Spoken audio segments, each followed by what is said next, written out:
Wow, this is a really good colored kidney. Yes. Okay, so it's proud like knew it was going to look like that.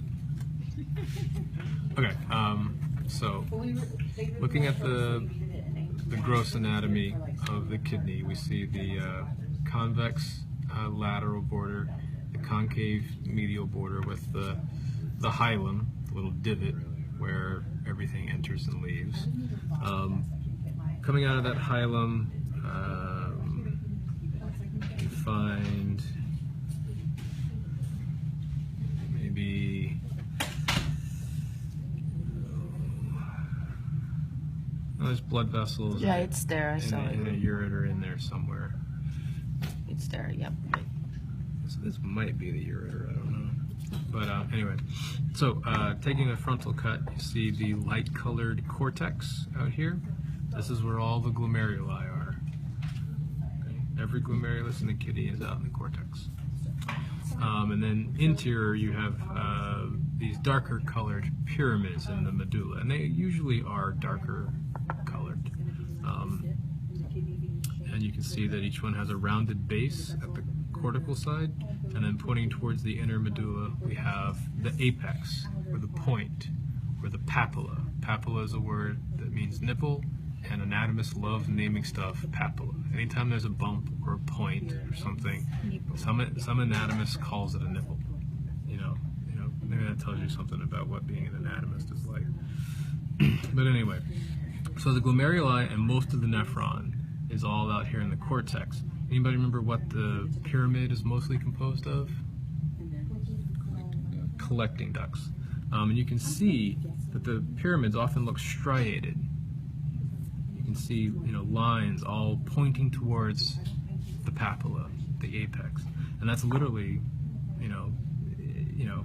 more or less, all the collecting ducts running to drain, and they all drain at the papilla. What do they drain into? Into a minor calyx. So see, this is a great pyramid right here. It drains into a minor calyx, and this one drains into a minor calyx, and this one drains into a minor calyx, and that one drains into a minor calyx. So then this pyramid's calyx and this pyramid's calyx come together, and this one comes together into a major calyx. And then so we have probably 1, 2, 3, maybe 4 major calyces visible on this, and they all drain into the renal pelvis. Let's see if I can get into the renal pelvis. Yeah. So see, I can swivel my probe all in around there. The renal pelvis is like a big funnel, and it collects all the major calyces and then dumps them out into the ureter.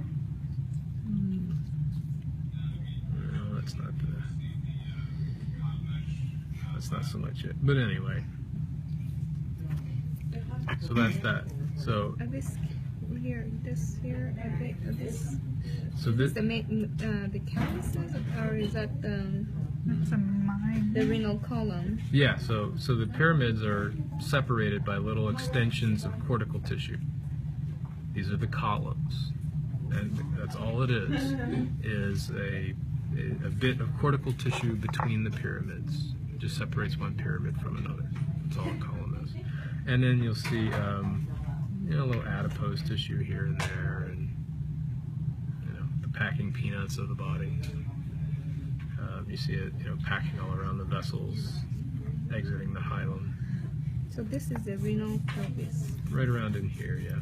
And this is a connection to the minor calyx. So minor calyx, and then got some other ones. So this is probably a major calyx here. There's probably a major calyx here. Probably another major calyx over here. Maybe one more over there. So like I said, you can see 4.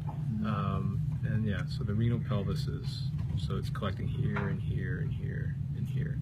So right under the tip of the probe is where you're going to find the renal pelvis. Like I said, I can get down in there and I can dig around in it. What's it? What about the papilla? Find a pyramid.